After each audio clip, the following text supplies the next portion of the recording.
والسلام على رسول الله وعلى آله وصحبه ومن والاه. أشهد أن لا إله إلا الله وحده لا شريك له جل في علاه، وأشهد أن محمدا عبده ورسوله ومصطفاه صلى الله عليه وعلى آله وأصحابه الشرفاء ومن تبعهم بإحسان إلى يوم العقاب والجزاء. أما بعد فاتقوا الله أيها المسلمون حق التقوى وراقبوه في السر والنجوى فإنه قد فاز من اتقى. ثم أما بعد, kembali kita mensyukuri nikmat Allah Subhanahu wa taala di pagi yang teduh ini dan sejuk. Allah izinkan kita kembali bersama. Mudah-mudahan semakin menyejukkan hati kita dan menyirami iman dan Islam kita. Kaum muslimin dan muslimat dirahmati Allah Subhanahu wa taala. Salawat dan salam kepada baginda Rasulullah sallallahu alaihi wasallam yang kita cintai, yang kita ta'zim, yang kita jadikan ikutan dan imam. Mudah-mudahan semakin Allah kuatkan azam untuk senantiasa bersama menegakkan sunnah-sunnahnya. Yang salah satu usaha kita adalah melalui atau usaha ulama kita dan kita ikuti melalui ulumul hadis ini, yang mana tujuan awal dan akhirnya adalah memilah mana yang diterima di antara riwayat yang dinisbatkan kepada Nabi dan mana yang tertolak dengan kaedah-kaedah dan metodologi ilmu yang memang hanya dimiliki oleh umat ini, dan lebih spesifik lagi hanya dimiliki oleh para ulama hadis, dan lebih spesifik lagi adalah para nuqadul hadis atau para ulama ilmul hadis. Menanggapi permintaan sebagian ikhwan untuk memperdalam lagi pembahasan tentang al-ilal ini, dan memang ilmu ini adalah puncanya ilmu-ilmu hadis yang lain. Artinya secara aplikasi di ilmu ilal inilah kita menentukan siapa yang paham secara teoritis dan aplikatif atau secara aplikasi tentang ilmu hadis. Dan alhamdulillah Allah berikan saya kesempatan untuk di marhalah magister dan doktoral memang lebih fokus pada hadis-hadis yang mu'allal, walaupun pengetahuan kita ya dibanding para ulama belum ada apa-apanya, hanya sekuku mereka tidak ada, tetapi kita menimba dari mereka, mengambil dari mereka sesuai dengan porsi yang telah Allah berikan kepada kita.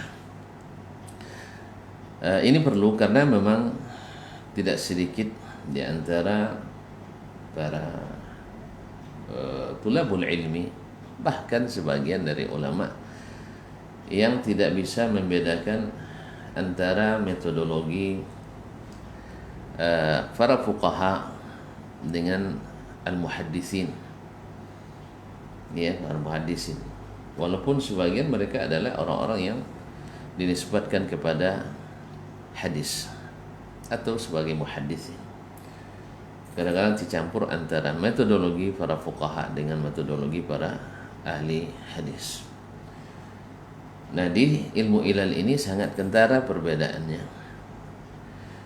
Pada pembahasan sebelumnya kita sudah menyebutkan bahwa salah satu atau bahwa jalan untuk mengetahui ilal itu adalah dengan mengumpulkan at-turuq, jalan-jalan hadis atau sanad-sanadnya, kemudian tahdidu maudhi'il khilaf, yaitu kalau ada khilaf kita menentukan di mana terjadinya perpustakaan khilaf riwayat, kemudian al-muqaranatu baina tilkal asanid, kemudian mengkomparasikan, membandingkan sanad-sanad tersebut.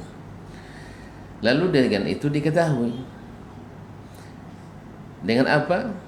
Pertama, bila ada riwayat yang gharib atau gharabah, setelah dikumpulkan jalannya akan tahu bahwa ternyata ini tidak punya kecuali satu sanad.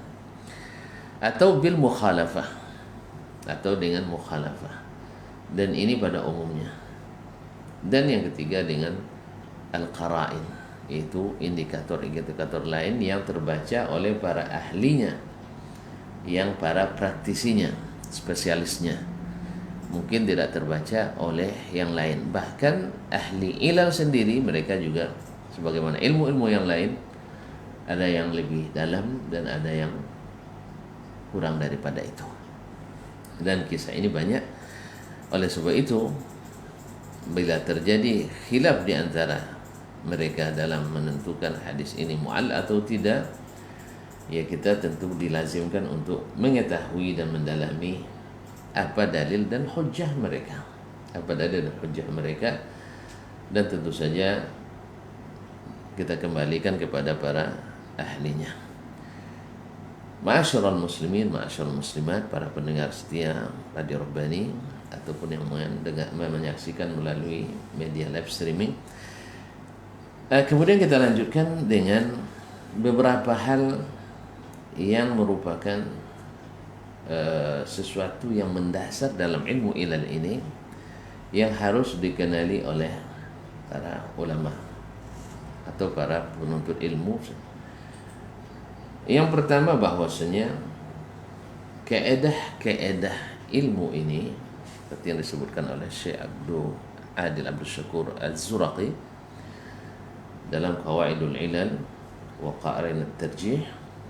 Yang pertama, anna qawaid hadzal ilm wa usulahu wa dawabitahu al-kulliyah wal far'iyyah la tu'khadhu illa an ahli as-sabiqin ar-rasikhin. Bahwa kaedah ilmu ini dan dasar-dasarnya serta dawabit, itu rambu-rambunya, baik yang bersifat kulliyah general maupun yang bersifat far'iyah parsial, la tu'khadhu illa an ahli as-sabiqin ar-rasikhin, tidak diambil kecuali dari ulama-ulama terdahulu, al-mutaqaddimin ar-rasikhin, yang benar-benar rasikh, yaitu kokoh ilmunya. Fala tu'khadhu an aqwalil mu'tazilah, tidak diambil dari perkataan orang-orang mu'tazilah, kaum rasionalis. Dan ini banyak terjadi di kalangan mu'asirin, bahkan sebagian mutaakhirin di antara ulama. Mereka terpengaruh oleh kaedah-kaedah atau rasio-rasio atau logika-logika kaum Mu'tazilah al-aqlaniyin, walaupun sebagian tidak merasa. Sebab berapa banyak orang karena tidak mengetahui metodologi ahli hadis dari ahli hadis, sehingga dia mengira bahwa metodologi mutakallimin itu adalah metode ahli hadis.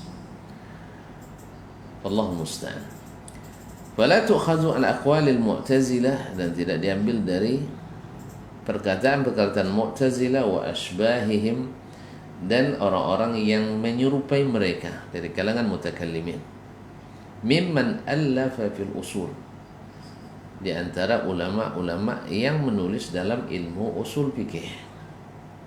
Karena diakui atau tidak bahwa banyak sekali di kalangan mutaakhirin, kalau tidak mau dikatakan kebanyakan ulama usul mutaakhirin terkontaminasi oleh cara berpikirnya ahli kalam yang diambil dari kalangan al-Mu'tazilah.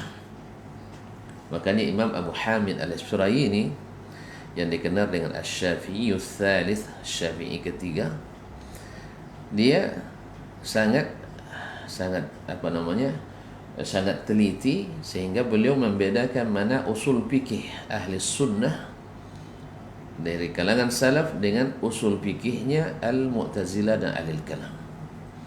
Karena beliau memang hidup di masa-masa itu di mana mulai maraknya mazhab ahli kalam. Jadi beliau hidup di abad ke-4 dan masuk abad ke-5. Maka beliau membedakan itu. Dan kita akan lihat juga sendiri, siapapun yang membaca kitab usul fikihnya Imam Asy-Syafi'i rahimahullah dan kitabnya Risalah akan menemukan benar. Makanya selalu kita katakan, kenali yang benar dulu, antum akan tahu mana yang salah. Tapi kalau sudah dimulai dengan yang salah atau dengan yang lain, kita sudah susah membedakannya. Susah membedakan mana kaidah yang dinisbatkan pada as-salaf dan mana kaidah yang dibuat oleh kaum al-khalaf. Bahkan tidak sedikit setelah kita memahami dari kaum khalaf ingin menjadikan bahwa as-salaf itu sama dengan khalaf. Ya, dulu kalau khalaf dulu dengan tegas mengatakan bahwa salaf dengan khalaf berbeda. Tapi kalau sekarang dah ingin pula menyamakan itu. Subhanallah, karena ada kecenderungan untuk kembali ke mazhabus salaf, maka semakin berkamuflase pula bahwasanya khalaf itu sebenarnya sama dengan salaf. Ya kalau sama, kenapa mereka berselisih dari dulu sampai hari ini? Ya baik dari kalangan mazhab ulama-ulama fikih mazhab atau yang tidak bermazhab sama sekali. Ada misalnya Asy-Syafi'iyah terbagi, Al-Hanabilah juga terbagi, Al-Hanafiyah juga terbagi dalam masalah ini. Oleh sebab itu, maka kaidah ilmu ini tidak boleh dipengaruhi oleh para ahli-ahli al-i'tizal dan ahli-ahli al-kalam.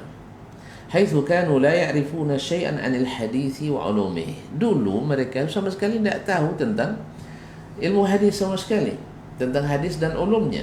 Bal inna ba'dahum kana 'aduwan li ahli. Bahkan pada asalnya sebagian mereka memusuhi ilmu-ilmu hadis ini dan memusuhi hadis dan memusuhi para ahli hadis. Tentu tahu sendirilah gelar-gelar yang diberikan kepada ahli hadis dulu oleh kaum Mu'tazilah, ahli kalam, yaitu Mujassimah, Musyabbihah, Hasyawiyah dan sebagainya. Ya, dianggaplah bahwa mereka itu ada alul hasub, hanya orang-orang pelengkap saja, bukan orang-orang yang pinggiran. Ya, bahkan sebagian menyebutnya sebagai orang-orang yang benalu, yang merusak Islam. Allah musta'an. Orang-orang yang menghafalkan hadis Nabi SAW, kemudian mengamalkannya seperti apa adanya di zaman Nabi SAW, dan lalu dituduh mereka sebagai, kalau sekarang bahasanya pemecah belah umat mungkin ya, sebagai pemecah belah umat. Subhanallah, menegakkan sunnah Nabi SAW, menghidupkan kembali amaliyah keyakinan Nabi SAW, yang tentu saja ahli hadis lebih paham itu daripada ahli hadis, tetapi dianggap sebagai memecah belah umat. Tetapi memang dari dulu juga Nabi dituduh sebagai pemecah belah umat. Oleh sebab itu para da'i, para ini juga harus lebih banyak bersabar sebagaimana Nabi disuruh oleh Allah SWT untuk bersabar. Sabarlah seperti sabarnya ulul azmi minar rusul. Yang maksud di sini adalah bahwasanya ilmu ini memang harus diambil daripada ahlinya, khususnya mutaqaddimin. Kenapa ditekankan mutaqaddimin as-sabiqin? Karena di kalangan ulama hadis mutaakhirin banyak yang terpengaruh oleh cara berpikir mutakallimin. Tidak sedikit, apalagi yang sudah memang lahir dari mazhab-mazhab tertentu dan mengikuti imam-imam tertentu yang sebenarnya imamnya aslinya tidak bermazhab seperti itu secara pemikiran. Dulu mereka memusuhi ahli-ahli hadis. Dilihat bagaimana para Imam Ahmad dan para pengikutnya sampai disiksa gara-gara ahlu al-i'tizal, orang-orang Mu'tazilah dan yang mengikuti pemahaman mereka. Sebagaimana Syekhul Islam Ibnu Taimiyah dulu juga beberapa kali difitnah dan dipenjara, bahkan meninggal dalam penjara gara-gara kaum ahli kalam yang memfitnah beliau. Allah musta'an. Misalnya mereka biraddi akhbar al-ahad. Salah satu bentuk penentangan mereka terhadap ahli sunnah, ahli hadis adalah mereka menolak khabar ahad. Artinya ahli hadis menyampaikan berita, mereka tidak percaya, menolak itu. Dengan alasan yang menyampaikan itu adalah orang-orang ahad, tidak mutawatir. Kalaupun mutawatir juga diterima nasnya, tapi maknanya ditolak dengan alasan tidak sesuai dengan akal. Nah, oleh sebab itu kaedah-kaedah ini tidak bisa diambil dari ahli i'tizal dan ahli kalam yang menyerupai mereka, walaupun mereka adalah ulama-ulama besar di bidang usul fikih, di bidang fikih dan sebagainya. Karena tidak sama hasilnya kaum muslimin dan muslimat dirahmati Allah SWT. Wa ma hadha yatakallamuna fi qawaid al-hadis wal riwayah bi kalamin nadhariyyin fil azhan. Tapi walaupun demikian mereka ikut pula nimbrung bicara tentang kaedah-kaedah hadis dan riwayat dengan bahasa teoritis yang ada dalam pemikiran saja, la nasiba lahu fil a'yan, yang secara praktis yang dilakukan ulama hadis itu tidak ada sama sekali. Misalnya kecenderungan ulama fikih, usul fikih mengatakan bahwa yang sunnah itu yang merupakan hukum legal formal, sedangkan perbuatan Nabi itu tidak mesti dijadikan ikutan, apalagi itu lebih kepada budaya. Subhanallah. Bukankah Nabi itu sudah secara umum dikatakan oleh Allah SWT, laqad kana lakum fi rasulillahi uswatun hasanah. Makanya di kalangan ulama hadis dulu, mereka tidak mengkhususkan hanya dengan hukum-hukum legal formal. Semua yang dilakukan Nabi, bila sanggup dilakukan oleh umatnya, tidak ada yang tercela. Karena Nabi semuanya adalah, tidak ada satupun amalnya yang patut disembunyikan, tiada yang tercela, kecuali hal-hal yang khusus dengan Nabi SAW. Hal-hal yang khusus dengan Nabi SAW. Nah, bila seseorang mengikuti, misalnya nak bergamis kayak Nabi, ya kalau niatnya mencontoh Nabi, apa salahnya? Kenapa kita mencontoh seorang artis tidak dicela kadang oleh sebagian, atau mencontoh gaya pemain, seorang pemain terkenal tidak dicela? Ya karena dia cinta dengan orang itu. Nah, sekarang yang kita cintai adalah orang yang sebaik-baik ahli. Makanya sunnah menurut ahli sunnah itu lebih umum daripada hanya sekedar menurut para ulama ilmu yang lain. Wa ma hadza yatakallamuna an qawaidil hadis. Walaupun demikian sebenarnya mereka menolak hadis, tapi masih juga berbicara tentang kaedah-kaedah hadis dengan hal-hal yang sifatnya nazari. Ya tadi seperti nazari tadi, hadis ahad bersifat zanni, sedangkan akidah bersifat qat'i.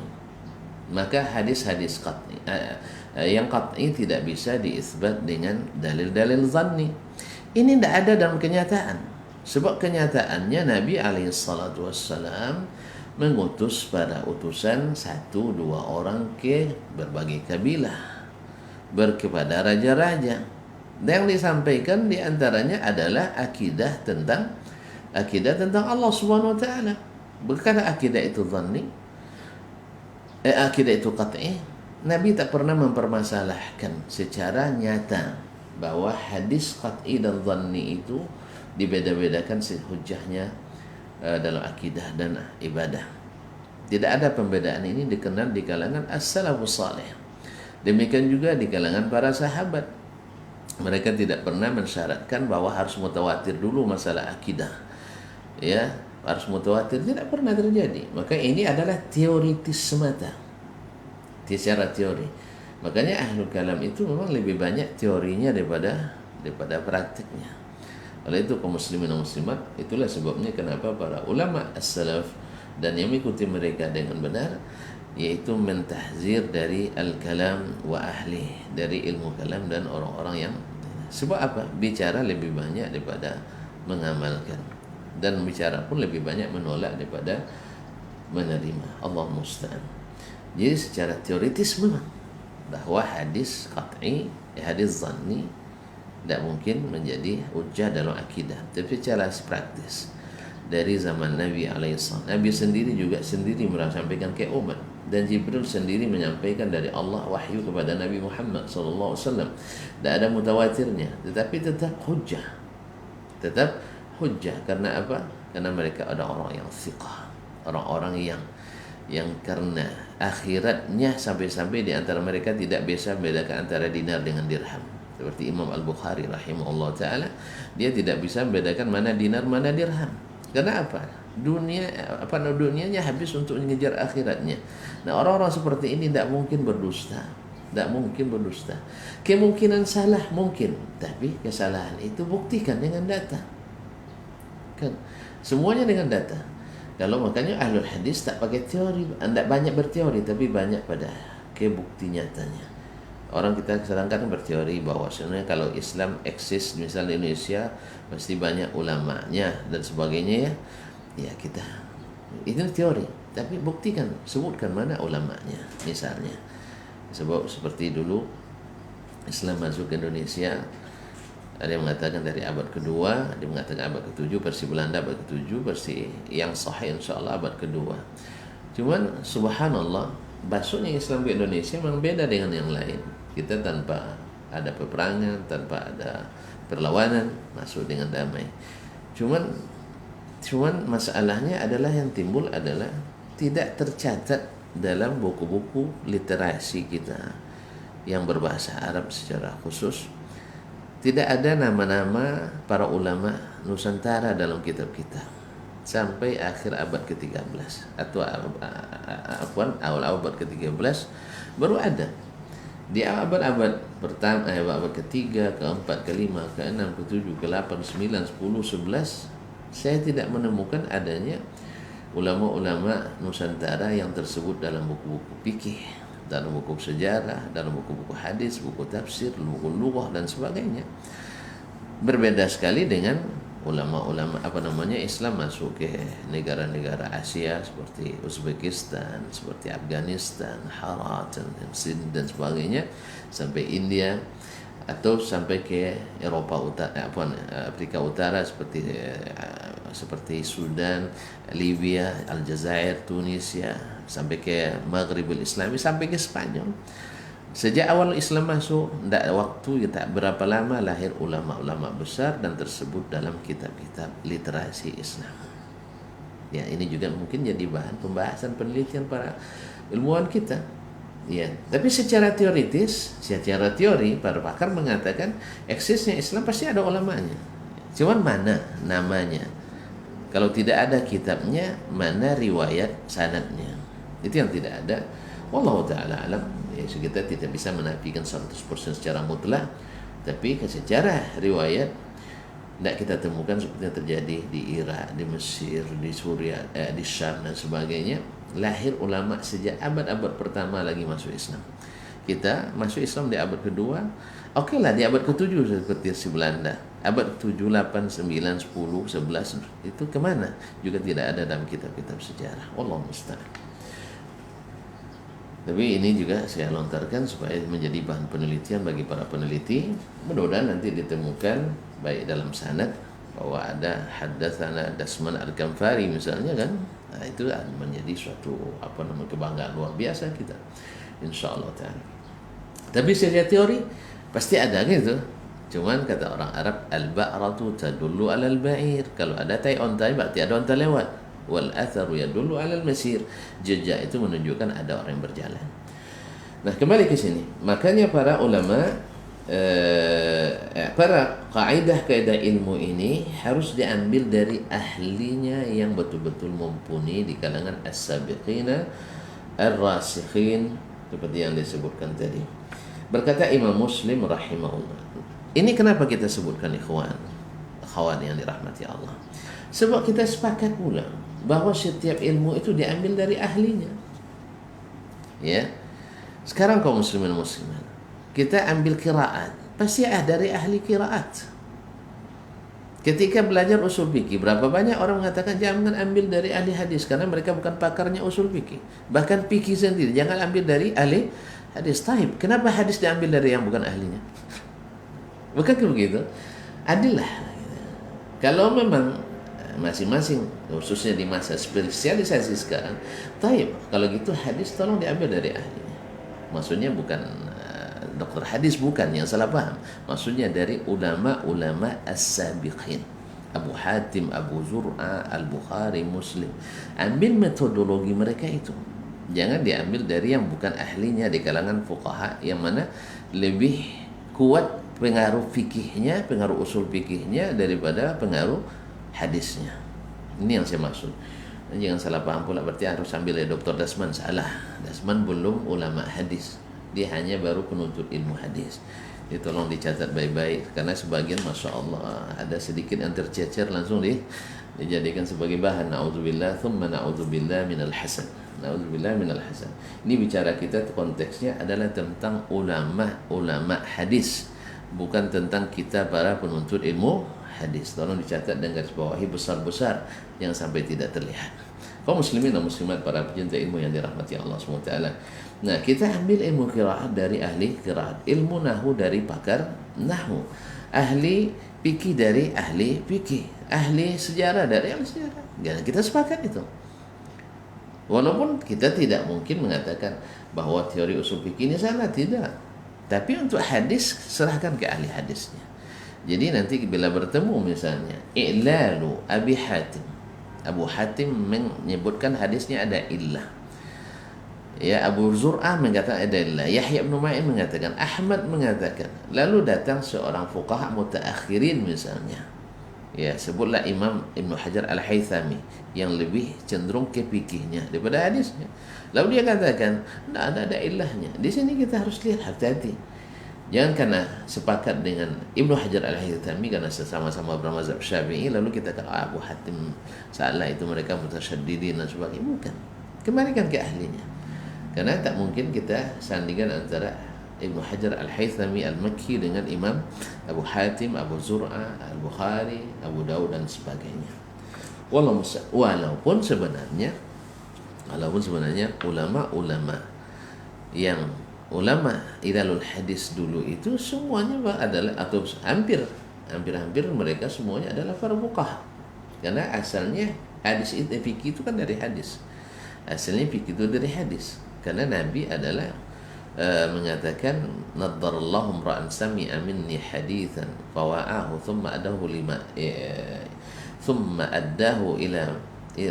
addahu kama sami'. Kemudian Allah menyinari atau membuat berseri-seri muka orang mendengarkan dariku sebuah hadis, lalu dia pahami, lalu dia sampaikan kepada orang lain. Farubba hamili fiqhin ila afqaha minhu. Karena tidak sedikit pembawa fikih kepada orang yang lebih faqih daripadanya. Berarti hadis itu sendiri adalah fikih. Itulah sebabnya Imam Abdul Walid Al-Baji dulu rahimahullah ketika menasihati anaknya dalam wasiatul baji li waladai, dia katakan, wahai anakku, kalian tuntutlah ilmu dan jangan sampai taklid dalam agamamu kepada siapapun. Karena apa? Allah katakan wala takfu ma laysa laka bihi ilmun. Baik.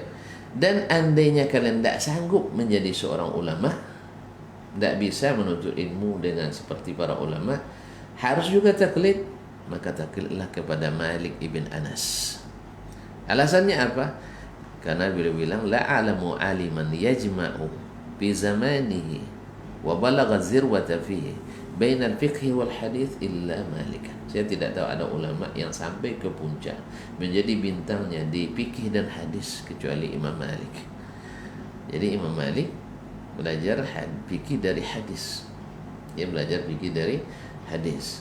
Oleh sebab itu maka dia menjadi bintang. Kalau nak taklid juga, taklidlah kepada Imam Malik.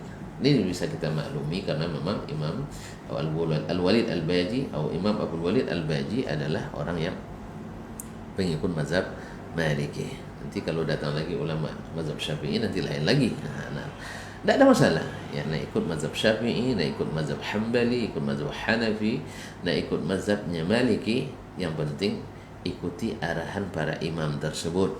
Semua imam itu, baik Abu Hanifah rahimahullah, baik Imam Malik rahimahullah, Imam Asy-Syafi'i rahimahullah, dan Imam Ahmad bin Hanbal rahimahullah, semua mereka dengan bahasa yang sama mengatakan tidak halal seseorang mengikuti pendapatku kecuali mengetahui dalilku, dan bila terdapat pendapatku berbeda dan bercanggah dengan hadis Nabi SAW, maka dia wajib meninggalkan pendapatku.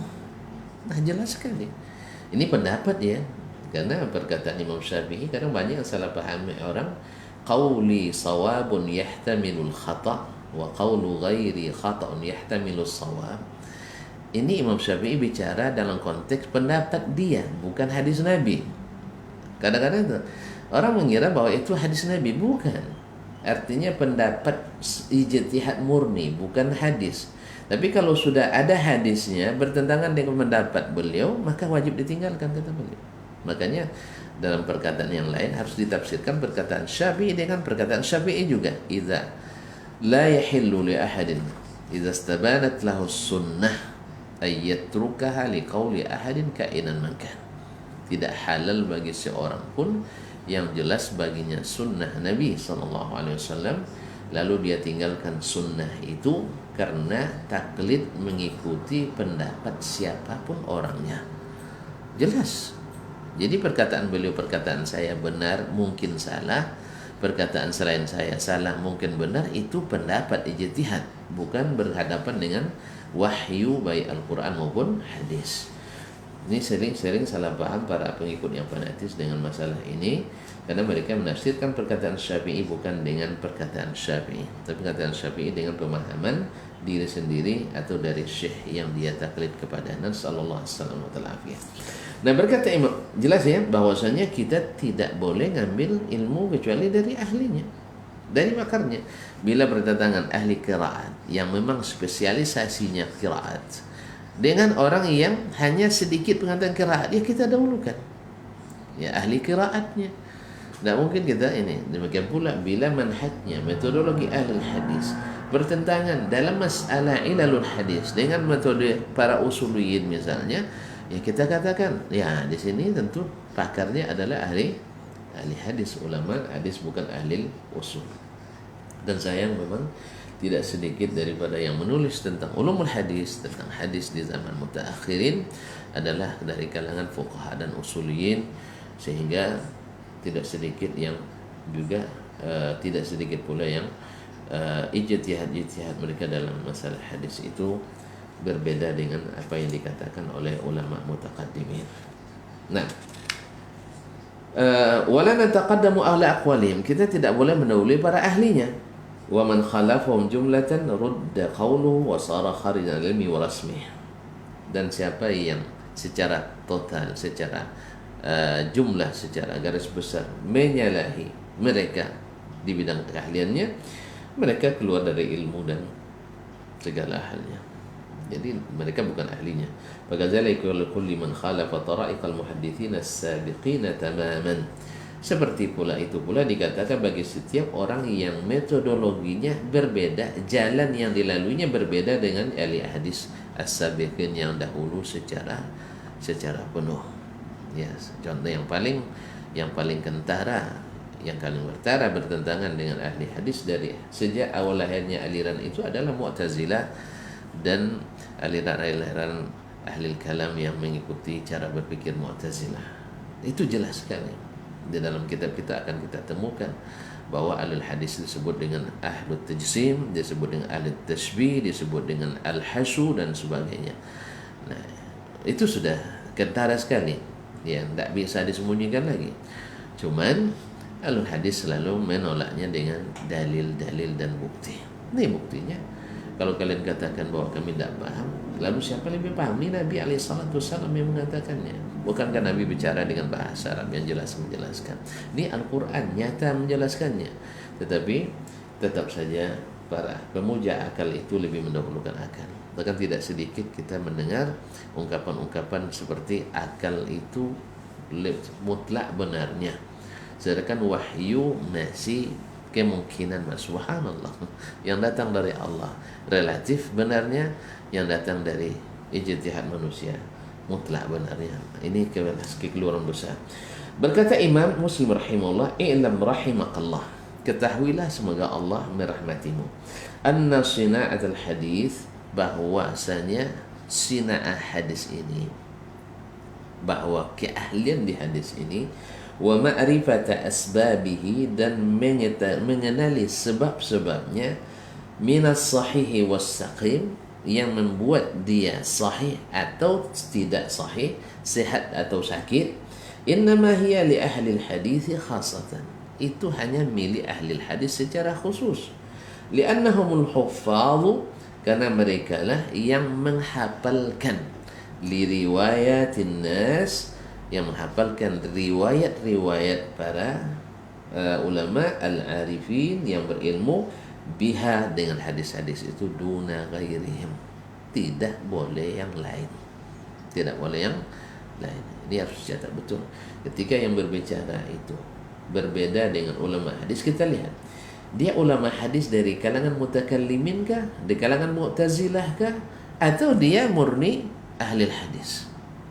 Karena tidak sedikit, mohon maaf ya, khususnya para fuqaha yang bermazhab, rata-rata terkontaminasi dengan ahli kalam, yang mengadopsi cara berpikirnya mu'tazilah, yaitu yang mendahulukan logika daripada ini. Cuma bedanya mu'tazilah secara total, ini secara parsial. Mu'tazilah menolak secara langsung kalau berani, tapi kalau yang mutakallimin tidak berputar-putar gitu. Yang hakikatnya sama, ujung-ujungnya adalah menolak al-hadis an-nabawi, khususnya yang ahad, dan yang mutawatir pun ditolak dengan cara ditakwil maknanya. Nasallallahu as-salamata wal afiyah. Nah, ini pun berpengaruh pada cara menghukum sebuah hadis. Nah, qala Ibnul Qayyim rahimahullah, berkata Imam Ibnul Qayyim waktu sudah ini kita, tariqul usuliyyin wa aktsarul fuqaha la yaltafituna illa lil hadis idza salimat tariqu min at-turuq minha, fa idza wasalu thiqatan rafa'ahu la yubaluna bi khilafi man khalafahu walau kathuru. Caranya kaum usuliyin, ahli usul fikih dan para fuqaha, mereka tidak memperhatikan ilat hadis lagi apabila dilihat jalannya selamat, artinya jalan zahirnya, bahwa dia itu hadis di muttasil secara sanad, kemudian dirawatkan oleh thiqah, baik dia rafatkan, la yubaluna bi khilafi man khalafahu, dan mereka tidak memperhatikan lagi ada rawi lain yang mukhalafah walaupun itu banyak. Mungkin ini akan kita jelaskan nanti dengan contoh pada pertemuan yang akan datang. Tidak sedikit hadis mereka sudah jadikan itu sebagai dalil, tapi ternyata mukhalafahnya banyak, mukhalifnya banyak, maka tidak perhatikan lagi. Yang penting dia sudah saduq, thiqah, langsung diterima walaupun riwayatnya mukhalafah dengan riwayat yang lain. Nah, ini tentu saja tidak sesuai dengan mazhab ulama hadis. Mungkin sampai di sini kajian kita karena waktu yang membatasi. Mohon maaf tidak ada pertanyaan hari ini karena juga belum selesai. Insyaallah kita sambung pada pertemuan yang akan datang dengan izin ilahi Rabbi. Subhanakallah bihamdik, asyhadu an la ilaha illa anta, astaghfiruka wa atubu ilaik. Wassalamualaikum warahmatullahi wabarakatuh. Waalaikumsalam warahmatullahi wabarakatuh. Baik, barakallahu jazakumullah khairan untuk materi kita di kesempatan hari ini. Mudah-mudahan sedikit yang kita bahas ini bisa bermanfaat untuk teman dan antum semuanya. Insyaallah di esok hari kita akan kembali lagi dengan lanjutan materi yang disampaikan oleh Ustaz. Apa untuk semua salah kata yang kita bicara. Kita tutup kajian hari ini dengan billahi taufiq wal hidayah. Assalamualaikum warahmatullahi wabarakatuh. Waalaikumsalam warahmatullahi wabarakatuh.